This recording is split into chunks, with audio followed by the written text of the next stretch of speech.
أعوذ بالله من الشيطان الرجيم. بسم الله الرحمن الرحيم.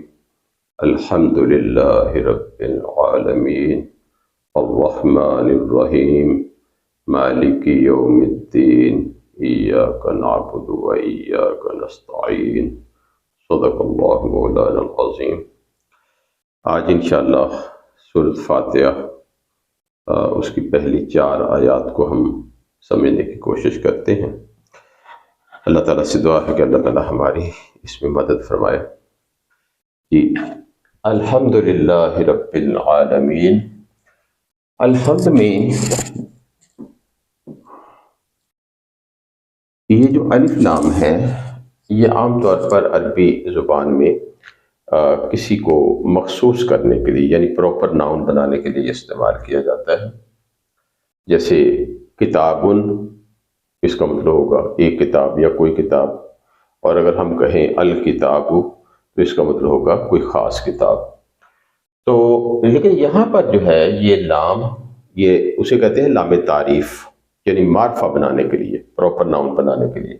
لیکن یہاں جو لام ہے یہ معرفہ بنانے کے لیے نہیں ہے، بلکہ یہ لام جنس ہے۔ تو اس کا مطلب ہوگا کہ یعنی حمد کی جتنی بھی صورتیں ممکن ہو سکتی ہیں وہ ساری کی ساری للہ، اللہ کے لیے ہے۔ تو یہاں پر اس کا مطلب ہوگا تمام حمد، تمام تعریف۔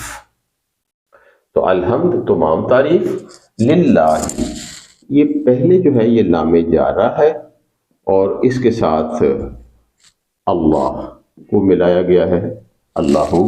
تو چونکہ لام جارہ کے ساتھ جب یہ ملے گا تو لام جارہ اپنے بعد والے اسم کو مجرور کر دیتا ہے، یعنی زیر دے دیتا ہے۔ تو اس وجہ سے یہاں پر ہم دیکھ رہے ہیں کہ یہ زیر آ گئی ہے۔ تو یہ ان دونوں کو ملا کے للہ بنایا گیا ہے، اللہ کے لیے۔ اور لی کا مطلب کے لیے۔ تو الحمدللہ، تمام حمد، تمام تعریف اللہ کے لیے ہے، رب العالمین، جو عالمین کا رب ہے۔ رب کا مطلب ہوتا ہے تربیت کرنے والا، پرورش کرنے والا، پالنے والا، یعنی کسی بھی چیز کو درجہ بدرجہ نشو و نما دے کر درجہ کمال تک پہنچا دینا۔ تو اللہ تعالیٰ کی ذات جو ہے وہ پرورش کرنے والی ہے۔ عالمین، عالم جو ہے اس کا مطلب ہوتا ہے جہان۔ اس کائنات میں جو ہمیں معلوم ہے یا جو ہمیں معلوم نہیں ہے، اس میں اللہ تعالیٰ کے علاوہ ہر چیز جو ہے اس کو عالم کہا جاتا ہے۔ ایک لفظ عالم ہوتا ہے، عالم، اس کا مطلب ہوتا ہے جاننے والا، ون ہو نوز۔ تو جاننے والا عالم، اور عالم یہ زبر کے ساتھ جہان۔ تو یہاں پر جمع ہے عالمین، تو ہم ترجمہ اس لیے کرتے ہیں تمام جہانوں کا پالنے والا۔ تو تمام حمد، تمام تعریف اللہ کے لیے ہے جو تمام جہانوں کا پالنے والا ہے، تمام جہانوں کا پروردگار ہے، تمام جہانوں کی پرورش کرنے والا ہے۔ تو اس زمین پر یا آسمانوں میں یا ان کے درمیان یا کائنات میں کسی جگہ پر جو کچھ بھی ہے وہ عالم میں، جہان میں شامل ہے۔ تو ہمیں علم نہیں ہے کہ کتنے جہان اس کائنات میں موجود ہیں۔ تو اس لیے کہا گیا ہے کہ تمام جہانوں کا پالنے والا اللہ تعالیٰ کی ذات ہے۔ تو جب وہ تمام جہانوں کو پالنے والی ذات ہے تو پھر تمام تعریف یقیناً اسی کے لیے ہو سکتی ہے۔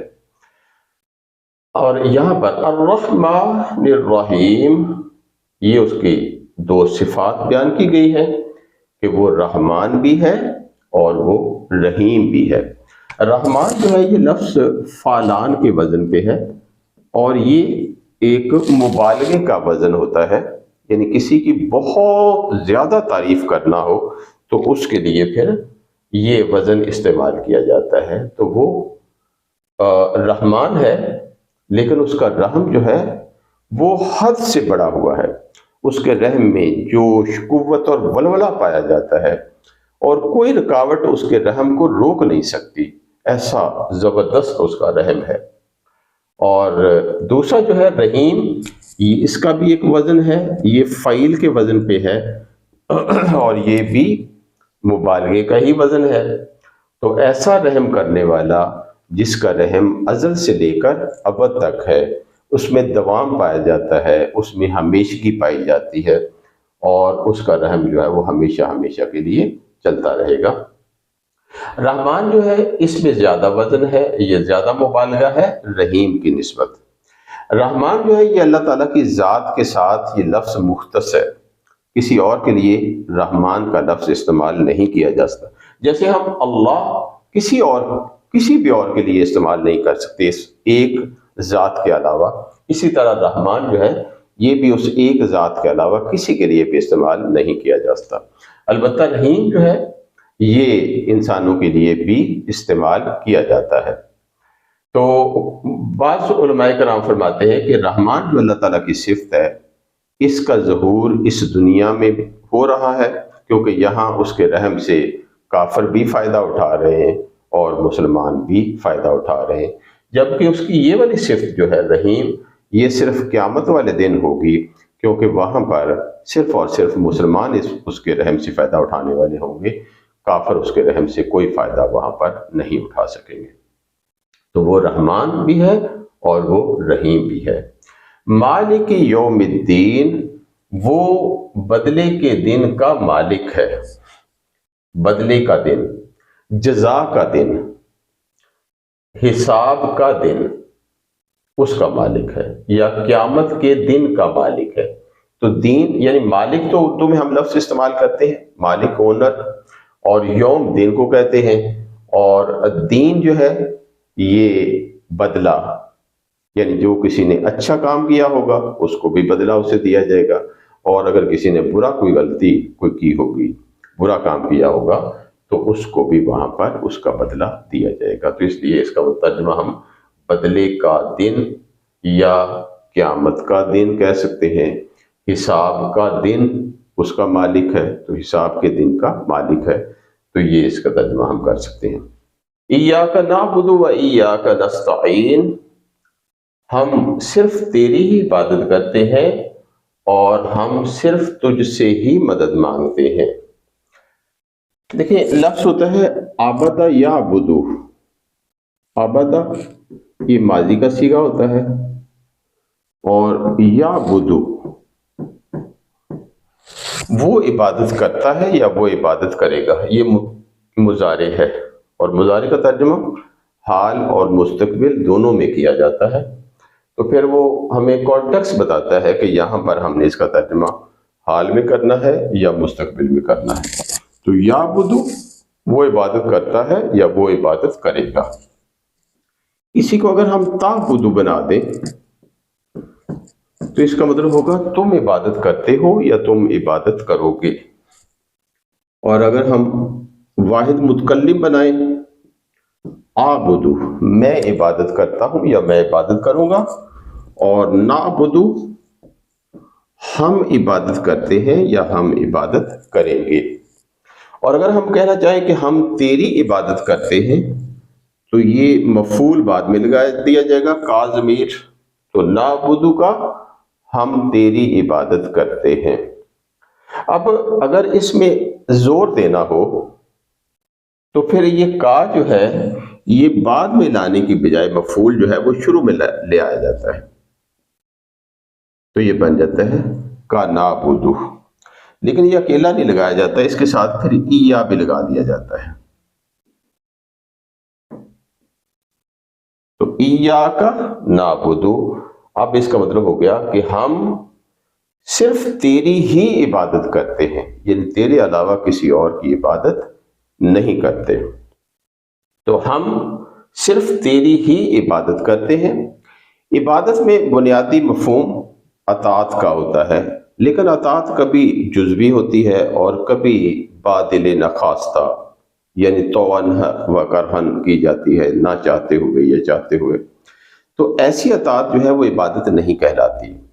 جب کسی کے احسانات کو تسلیم کرتے ہوئے اس کی محبت میں ڈوب کر اطاعت کی جائے اور زندگی کے ہر معاملے میں اور ہر لمحے میں اطاعت کی جائے تو ایسی اطاعت جو ہے اس کو عبادت کہا جاتا ہے. یعنی احسان مندی کے احساس کے ساتھ محسن کی مکمل اطاعت کرنا یہ عبادت ہے. تو ہم صرف تیری ہی عبادت کرتے ہیں وَإِيَّاكَ نَسْتَعِينُ، اور ہم مدد مانگتے ہیں صرف تجھ سے ہی. یہ بھی اسی طرح ایکچولی یہ لفظ اگر ہم دیکھیں تھوڑا سا تو یہ بن گیا یستعین. اس کا مطلب ہے کہ وہ مدد مانگتا ہے. اور اگر اس کے اوپر تا لے جائیں، اس کو ختم کر کے تا اوپر ہو، تستعین، تم مدد مانگتے ہو. اور اگر ہم اس کو نون سے بدل دیں نستعین تو اس کا مطلب ہوگا ہم مدد مانگتے ہیں. اور اگر یہ نون کی جگہ پہ استعین لگا دیتے، یعنی الف حمزہ لگا دیتے، تو اس کا مطلب ہوتا کہ میں مدد مانگتا ہوں. تو نستعین ہم مدد مانگتے ہیں، اور اس کے بعد کا ضمیر لگا دی جائے تو یہ بن گیا نستعین کا، ہم تجھ سے مدد مانگتے ہیں. لیکن چونکہ یہاں پر حسر کا مفہوم ہے، حسر یہ لفظ ذہن میں رکھے آپ کہ یہ حسر کہتے ہیں ایمفیسائز کرنے کو، زور دینے کو، سٹریس کرنے کو. تو یہاں پر یہ حسر کا مفہوم پیدا کرنے کے لیے یہ جو کا ہے یہ اسی طرح پہلے آ گیا ہے، اور جب یہ مفعول جو ہے یہ شروع میں آیا تو اس کے ساتھ ایاک بھی اضافہ کر دیا جاتا ہے. تو اب بن گیا ایاک نستعین، کہ ہم تجھ سے ہی مدد مانگتے ہیں، ہم صرف تجھ سے ہی مدد مانگتے ہیں، تیرے علاوہ کسی اور سے ہم مدد نہیں مانگتے. تو یہ تھا آج کی یہ پہلی 4 آیات. اس کا ترجمہ ایک دفعہ پھر دیکھ لیتے ہیں کہ تمام تعریف اللہ کے لیے ہے جو تمام جہانوں کا پالنے والا ہے. وہ رحمان بھی ہے اور رحیم بھی ہے، وہ بدلے کے دن کا مالک ہے. ہم صرف تیری ہی عبادت کرتے ہیں اور ہم صرف تجھ سے ہی مدد مانگتے ہیں.